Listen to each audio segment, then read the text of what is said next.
में सेट्स के बारे में पढ़ने जाएंगे, ठीक है, और जानेंगे कि सेट्स बेसिकली होता क्या है और इसमें क्या क्या चीज़ें पढ़ना है। मैं एक बार आपको लिख देता हूँ इस चैप्टर में। सेट एक्चुअली देखो, सेट का यूज हमें बहुत ज़्यादा होता है, ठीक है, चाहे आप क्लास 11th में फंक्शन रिलेशन पढ़ोगे, चाहे फंक्शन पढ़ोगे, चाहे प्रोबेबिलिटी पढ़ोगे, तो इन सब टॉपिकों में सेट्स का यूज होता है। यानी कि सेट से अगर हम सवाल बनाएंगे तो सेट से अगर क्वेश्चन बनेगा तो बेसिकली उससे उतने टफ सवाल नहीं बनेंगे, लेकिन यही सेट्स आपका अगर फंक्शन में यूज होगा, रिलेशंस में यूज होगा, प्रोबेबिलिटी में यूज होगा, ट्रिग्नोमेट्री में यूज होगा, तो वहां पर ये कुछ और ही लेवल के सवाल बना के लेके जाता है, ठीक है। तो सबसे पहले मैं इस टॉपिक में वो सारी चीजें लिख देता हूँ कि सेट्स में आपको क्या क्या पढ़ना है, क्या क्या जानना है। ओके, तो first right about the topics.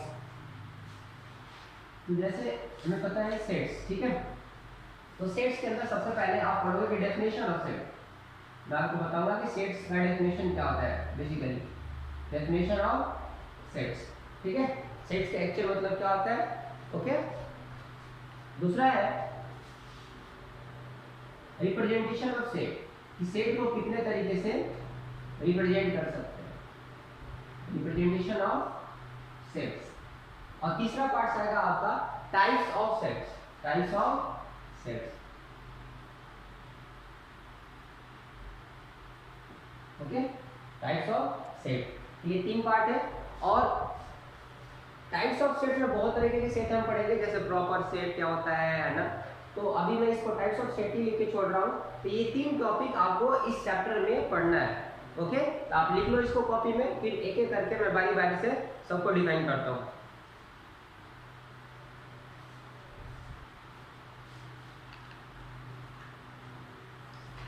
Ink डाल देता हूँ मार्कर में।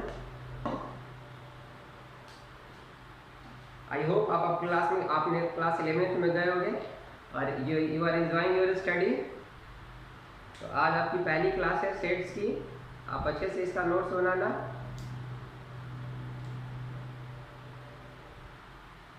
चलिए देखिए, सेट्स के बारे में जानते हैं। सेट्स की डेफिनेशन क्या कहता है, definition of sets.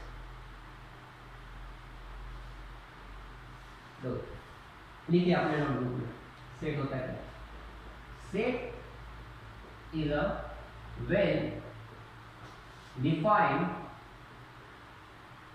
Collection of object, ठीक है। यानी कि कहने का मतलब क्या हो गया कि सेट एक कलेक्शन ऑफ ऑब्जेक्ट है। मैंने क्या वर्ड लिखा हुआ है, कलेक्शन ऑफ ऑब्जेक्ट, ठीक है। लेकिन कैसा कलेक्शन, क्या किसी भी तरीके का कलेक्शन बना दो तो उसको सेट कहेंगे? नहीं, यहाँ पर मैंने एक वर्ड लिखा है, set is a well defined, that is the well defined. यानी कि कैसा कलेक्शन होना चाहिए, वेल डिफाइंड होना चाहिए। एग्जांपल के तौर पे समझाने के लिए मैंने कुछ चीजें रख रखी है आपके लिए, ठीक है। जैसे सपोज मान लो ये ग्लास है, ठीक है, this is a plastic glass. Okay, 1 2 3, तो हम कह सकते हैं कि ये 3 प्लास्टिक ग्लास का कलेक्शन है। तो यानी कि ये कलेक्शन हमारा कैसा है, वेल डिफाइंड है। वेल डिफाइंड इन सेंस, अगर मैं इसको किसी भी इंसान से पूछूंगा तो सारे के सारे क्या बोलेंगे, प्लास्टिक ग्लास ही है। कोई इसको स्टील का ग्लास तो नहीं बताएगा ना, नहीं बताएगा, ऑब्वियस सी बात है। यानी कि ये कलेक्शन जो है वेल डिफाइंड है। वेल डिफाइंड मतलब कि दुनिया के किसी भी कोने में इसको लेके चले जाओ, सब इसे कहेंगे कि this is a plastic glass, this is a plastic glass. यानी कि ये जो कलेक्शन है हमारा सेट है, यानी कि कलेक्शन ऑफ प्लास्टिक ग्लास, ठीक है, प्लास्टिक ग्लास, ठीक है। ये आपका क्या कहलाया जाएगा, सेट। क्यों सेट है, क्योंकि इसका कलेक्शन प्री डिफाइंड है, वेल डिफाइंड है ना। आपको भी समझ आ रहा है, मेरे को भी समझ में आ रहा है, ठीक है। अब जैसे दूसरा चीज ले लो, मान लो इसी प्लास्टिक के ग्लास के साथ मैं स्टील का ग्लास ले लेता हूँ, तो क्या अब ये कलेक्शन वेल डिफाइंड बना, नहीं बना ना, क्योंकि इस कलेक्शन में एक स्टील का ग्लास आ गया और ये प्लास्टिक का ग्लास आ गया, ठीक है। तो मैं इसको अगर well defined collection of plastic glass कहता हूं तो इसमें स्टील का ग्लास अलग हो गया, और इसे कहता हूं well defined collection of steel glass, तो इसमें प्लास्टिक के ग्लास अलग हो जाएंगे, सिर्फ एक ही होगा। यानी कि ये जो कलेक्शन होगा अलग अलग चीजों का कलेक्शन हो गया। तो मैं इसको अभी के लिए सेट नहीं कहूंगा, लेकिन हाँ अगर मैं इसको कहता हूं कलेक्शन ऑफ ग्लास, तब ये सेट बन सकता है, क्योंकि ये भी ग्लास है, ये भी ग्लास है। आई होप ये चीज आपको समझ में आई होगी कि सेट का मतलब क्या आता है कि कलेक्शन होना चाहिए, और कलेक्शन आपका वेल डिफाइन होना चाहिए। वेल डिफाइन इन सेंस कि उसमें अलग अलग चीजों का कलेक्शन ना हो। जैसे मैं कहता हूं कि आपके क्लास में, ठीक है, boy is the student of your class, boys students of your class, यानी कि आपके क्लास के जितने भी बॉयज स्टूडेंट यानी कि वैसे स्टूडेंट जो लड़के हैं, ठीक है। यानी कि मैंने कलेक्शन बनाया, किसका कलेक्शन बनाया, बॉयज का। यानी कि ऐसा थोड़ी है कि कोई दूसरा व्यक्ति आएगा तो आपके क्लास में से अगर मैं बॉयज स्टूडेंट कर रहा हूँ तो लड़की का कलेक्शन बना देगा, नहीं बनाएगा ना, वो भी लड़का ही ढूंढेगा, है ना। मैं भी जाऊंगा तो लड़का ही ढूंढूंगा। अच्छा, आप में से किसी एक को बोलूं कि कलेक्शन बनाओ तो आप भी लड़कों का ही कलेक्शन बनाओगे। यानी कि ये जो हमारा कलेक्शन हो गया वेल डिफाइंड कलेक्शन हो गया। यानी कि इस डेफिनेशन में कुछ भी ऐसी चीज मिलावटी नहीं है। तो ऐसे कलेक्शंस को हम बोलते हैं सेट। ओके, जैसे एग्जांपल के तौर पर ये देखो, ये फूल, ठीक है, ये माला है, सिर्फ एक ही फूलों की माला है, तो मैं इसे सेट कह सकता हूं, ठीक है। दैट इज अ माला, है ना। माला ऑफ कौन सा फूल है, ये मैरीगोल्ड है ना। तो यानी कि मैरीगोल्ड फूलों का ये माला है, तो इसको हम सेट कह सकते हैं, है ना। इसमें सारे के सारे फूल क्या है, मैरीगोल्ड है। The collection of marigold, this is a set. अगर इसी में मैं कुछ दूसरा फूल डाल दूं तो, ठीक है, तो मैं उसको बोलूंगा कलेक्शन ऑफ मैरीगोल्ड, तो क्या बोलोगे, सर ये सेट नहीं है क्योंकि इसमें दूसरा फूल आ गया। क्या आ गया, दूसरा फूल आ गया। यानी कि सेट होने के लिए कलेक्शन क्या होना चाहिए, वेल डिफाइन होना चाहिए। जैसे एग्जांपल के तौर पे ये देखो, ये सारे प्लेट्स हैं, है ना, ये सारे क्या है, प्लेट्स हैं। तो ये भी क्या है, कलेक्शन है, वेल डिफाइंड कलेक्शन है। किसका, सारे प्लास्टिक के प्लेट्स का। और इसी के साथ मैं फूल भी रख दूं, ग्लास भी रख दूं, ये सारा मैंने खिचड़ी पका दिया। अब ये किसका कलेक्शन बताओगे आप, किसका कलेक्शन है, ये नहीं है ना। तो ये सेट अभी के लिए नहीं है। यानी कि सेट होने के लिए कलेक्शन होना चाहिए और कलेक्शन आपका वेल डिफाइंड होना चाहिए। आई होप ये चीज आपको समझ में आई होगी, सेट क्या होता है। एग्जांपल देता हूं मैं आपको कुछ, ठीक है। जैसे मैं कहता हूं कि all the month of a year starting with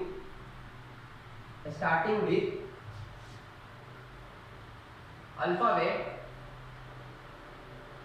J।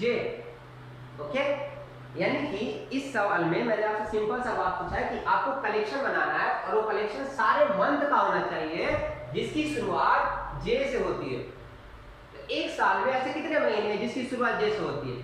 तो सिंपल सा सवाल है, आप बोलोगे सर जून, क्या बोलोगे, जुलाई, और कोई है जनवरी। यानी कि तीन ही ऐसे महीने हैं जिनकी शुरुआत J से होती है। क्या ये कलेक्शन वेल डिफाइंड हुआ कि नहीं हुआ। आपने इसमें क्यों नहीं कह दिया कि सर मार्च में दो, क्यों नहीं कहोगे, क्योंकि मैंने पहले ही बोल दिया है कि किससे स्टार्ट होना चाहिए, J से। यानी कि ऐसा कलेक्शन बनना चाहिए जो J से स्टार्ट हो। तो इसलिए हमने इसको सेट कह दिया। क्या कह दिया, सेट। बात ही समझ में। ओके, जैसे all the month of a year having 30 days,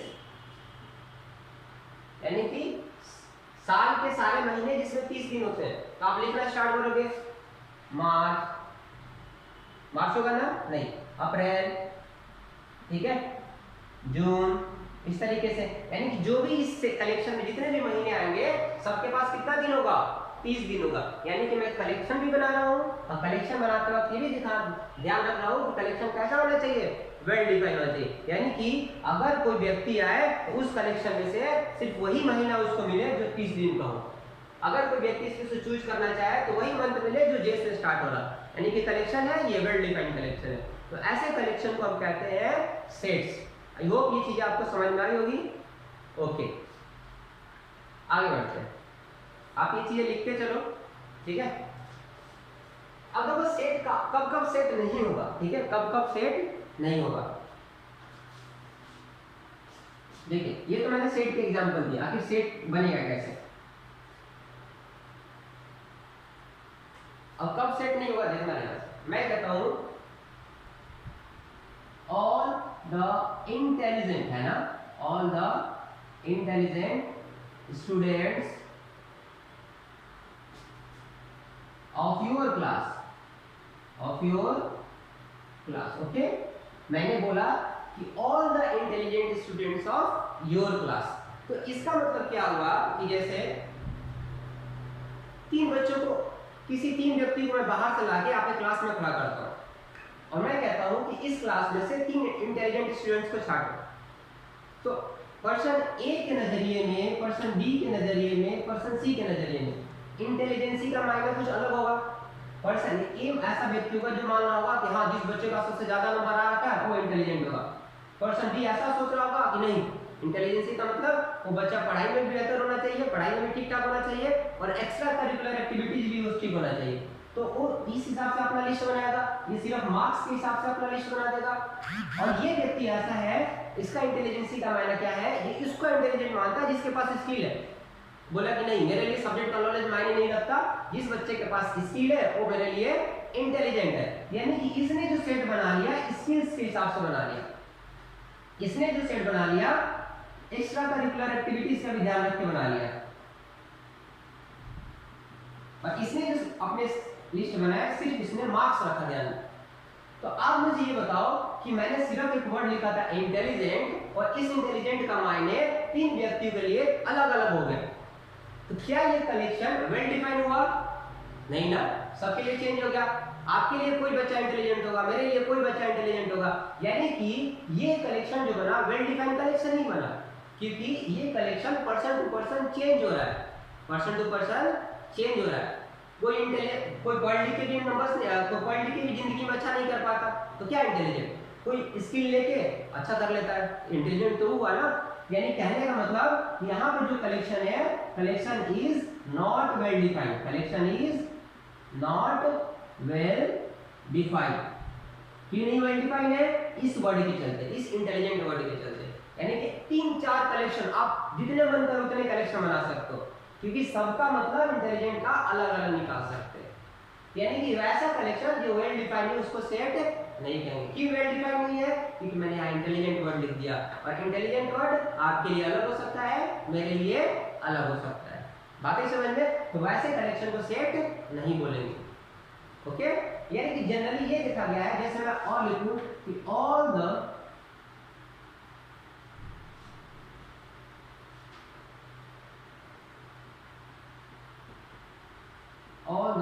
diligent, है ना,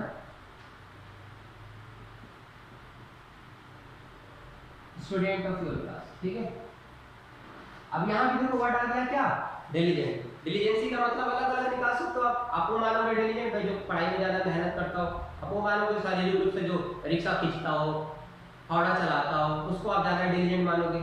यानी कि इस वर्ड का मतलब क्या हो रहा है, चेंज हो रहा है ना। यानी कि इसमें जो कलेक्शन बनेगा अलग अलग वैरायटी के कलेक्शन बन सकते हैं। यानी कि वो जो कलेक्शन होगा यूनिक कलेक्शन नहीं होगा, वेल डिफाइंड कलेक्शन नहीं होगा, और कलेक्शन आपका यूनिक होना चाहिए। ऐसा नहीं कि आपके लिए कुछ अलग, मेरे लिए कुछ अलग, अमेरिका में जाओगे तो कुछ अलग, इंग्लैंड में जाएंगे तो कुछ अलग, इंडिया में जाएंगे तो कुछ अलग। नहीं, कलेक्शन कैसा होना चाहिए, यूनिक, एक कलेक्शन होना चाहिए, और वैसे कलेक्शन को ही हम सेट बोलते हैं। यानी कि इन जनरल ये देखा गया कि जब भी कभी एडजेक्टिव लग जाए, जब भी कभी एडजेक्टिव लग जाए तो वो आपका सेट नहीं बनने देता है। क्यों? क्योंकि इस एडजेक्टिव का मतलब पर्सन टू पर्सन चेंज हो जाता है ना। सबके लिए पैरामीटर अलग है, सोचने का तरीका अलग है, देखने का नजरिया अलग है, इसीलिए इस वर्ड का मतलब सबके लिए अलग अलग होता है। इस कारण से ये जो वर्ड होते हैं सेट्स को नहीं बनने देते हैं। बातें समझ में? सेट्स कब नहीं होगा, सेट्स कब होगा? सेट तब होगा जब आपका कलेक्शन यूनिक बनेगा। सेट तब नहीं होगा जब कलेक्शन यूनिक नहीं बनेगा। जैसे एग्जांपल के तौर पे odd natural number, odd natural number, क्या ये सेट है? Collection of odd natural number क्या सेट है ये? हाँ, क्योंकि ये यूनिक है। कैसा है ये? यूनिक है, क्योंकि इसमें आप, मैं किसी से भी पूछूंगा तो बोलेगा ठीक है sir odd natural number 1, 3, 5, 7 and so on, change नहीं होने वाला है ना। क्या आप मार्स में भी जाकर किसी से पूछो तो यही बताएगा, लंदन में भी जाकर पूछो तो यही बताएगा, है ना। यानी कि ये कलेक्शन कैसा है हमारा? यूनिक है। कैसा है? यूनिक है, क्या वेल डिफाइंड है। तो ऐसे कलेक्शन को क्या बोलेंगे हम लोग? सेट बोलते हैं, ठीक है जी। जैसे प्राइम फैक्टर लेस देन 10, तो क्या क्या आएगा? अब बोलोगे 2, 3, है ना। वैसे प्राइम नंबर वैसे चाहिए आपको जो 10 से क्या हो, छोटा हो, 2, 3, 5, 7, है ना। यानी कि मैंने भी यही बनाया, आपने भी यही बनाया, यानी कि कलेक्शन कैसा है? यूनिक है, पर्सन टू पर्सन चेंज नहीं हो रहा है, ठीक है। यानी कि ये भी क्या हो जाएगा? सेट हो जाता। बात है समझ में? आई होप ये चीज आपको समझ में आई है ना? मैं कुछ क्वेश्चंस लिखता हूँ बोर्ड पे, क्वेश्चंस की भी प्रैक्टिस कर लेंगे ताकि आपको अच्छे से चीजों की क्लियरिटी हो।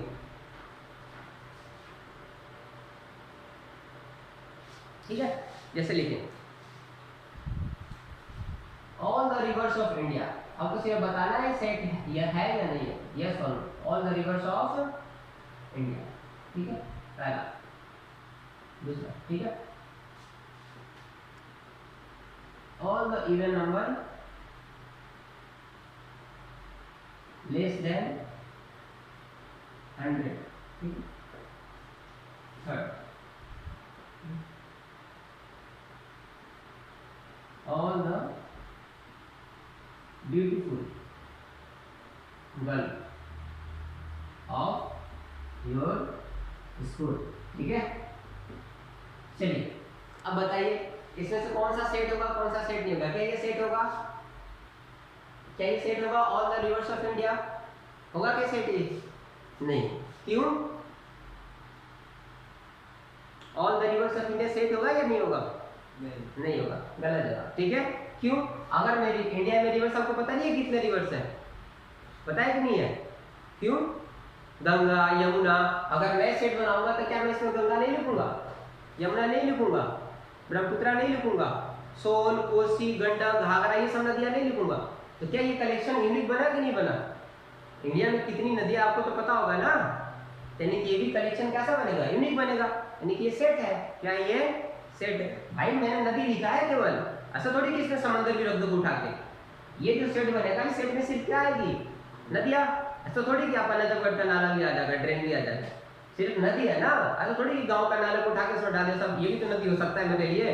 नहीं, नदी का पैरामीटर अलग है, नदी का डेफिनेशन अलग है। नदी में नाला थोड़ी काउंट करते हैं, नाला अलग चीज हो गया है ना, नाला में, ठीक है। और समंदर अलग चीज हो गया। अगर मैंने नदी का कलेक्शन बोला है तो नदी का ही कलेक्शन आएगा, क्योंकि नदी का डेफिनेशन है नदी का। नदी किसको कहते हैं? रिवर्स किसको कहते हैं? तो इसमें आप नाला और समंदर उठा के नहीं रखोगे। आपके लिए भी नदी का मतलब वही होगा, मेरे लिए भी नदी का मतलब वही होगा। अब जैसे all the even numbers less than 100, क्या ये सेट होगा?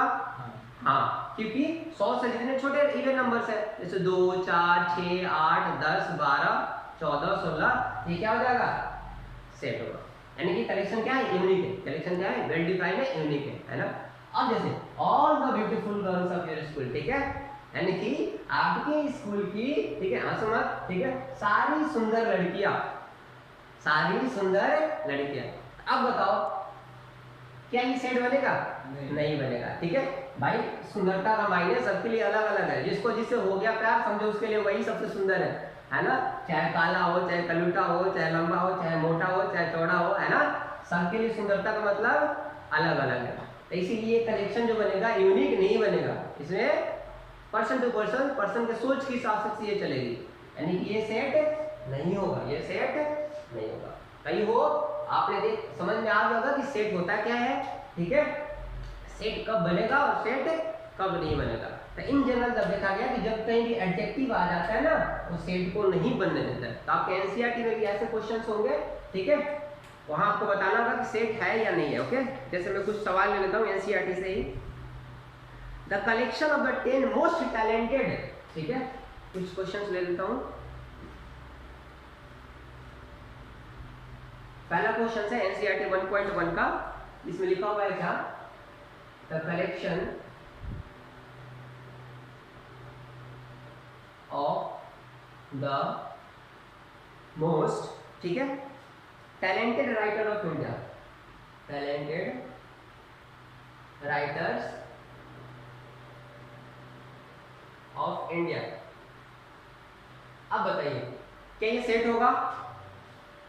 क्या ये सेट होगा? मैंने एक वर्ड लिख दिया यहाँ पे, मोस्ट टैलेंटेड। अब ये टैलेंटेड का मतलब क्या आता है भाई? अभी मैंने बताया था कि टैलेंटेड का मतलब सबके लिए क्या होगा? अलग अलग होगा, यानी कि ये सेट नहीं होगा। मोस्ट टैलेंटेड राइटर में कोई बोलेगा भाई चेतन भगत मेरे लिए मोस्ट टैलेंटेड है, कोई बोलेगा कि नहीं मेरे लिए वैसे राइटर जैसे मान लो उनकी हिंदी में जो पोएम लिखते हैं, जैसे मैथिली शरण गुप्त, ये सब राइटर मेरे लिए मोस्ट टैलेंटेड है। जो आज का लड़का हो बोलेगा नहीं वैल्यू लेता। आज का राइटर टैलेंटेड लगता है, पहले के राइटर्स तो पता नहीं क्या क्या लिखते थे। यानी कि ये जो कलेक्शन बनेगा वेल डिफाइंड कलेक्शन नहीं बनेगा, ठीक है। पर्सन के इंटरेस्ट पे बनेगा, पर्सन के इंटेलेक्चुअलिटी पे बनेगा, पर्सन के सोच पे बनेगा, पर्सन के विचार से बनेगा। जो चीजें पर्सन टू पर्सन चेंज होती है वो सेट नहीं कहलाता है, वो सेट नहीं कहलाता, यानी कि सेट नहीं होगा। समझ में आया भाई, ठीक है। अगला है a team of best 11, ठीक है, a team of best 11 player in world। अब बताओ ये सेट होगा कि नहीं होगा? मैंने लिखा a team of best 11,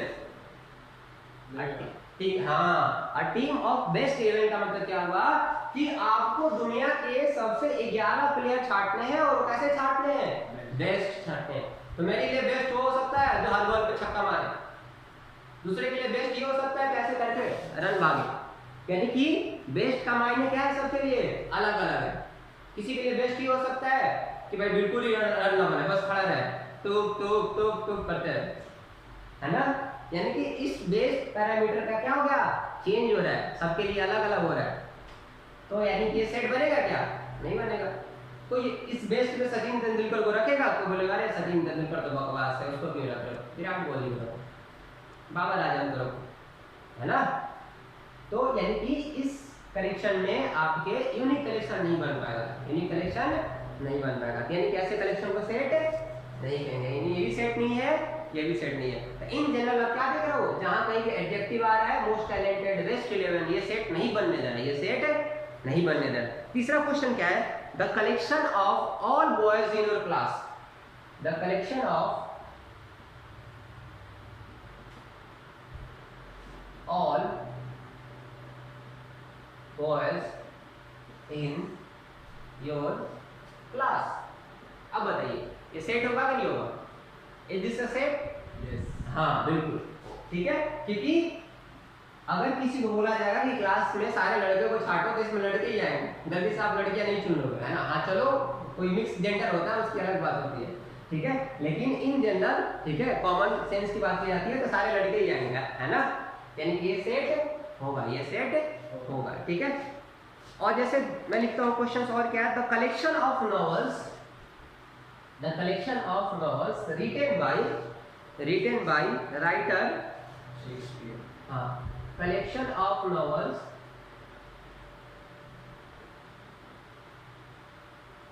written by, बताओ एक राइटर का नाम बताओ। Shakespeare, written by Shakespeare, Shakespeare या शेक्सपियर, ठीक है, ठीक है, यहाँ कैपिटल से लिख देता हूँ क्योंकि नाम है, ठीक है। The collection of novels written by Shakespeare, यानी कि शेक्सपियर द्वारा जितनी भी नॉवेल्स लिखी गई है उनका कलेक्शन, ठीक है।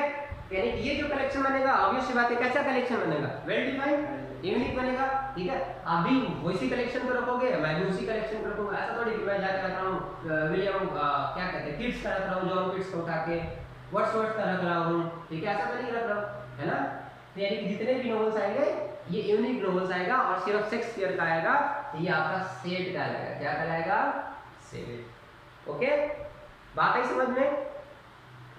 चलो आज अभी इस लेक्चर को यहीं पे रखते हैं, ठीक है। आगे मैं कंटिन्यू करूंगा कि सेट्स को कैसे कैसे रिप्रेजेंट करते हैं अगली क्लास में। Okay, so let's enjoy your class, thank you.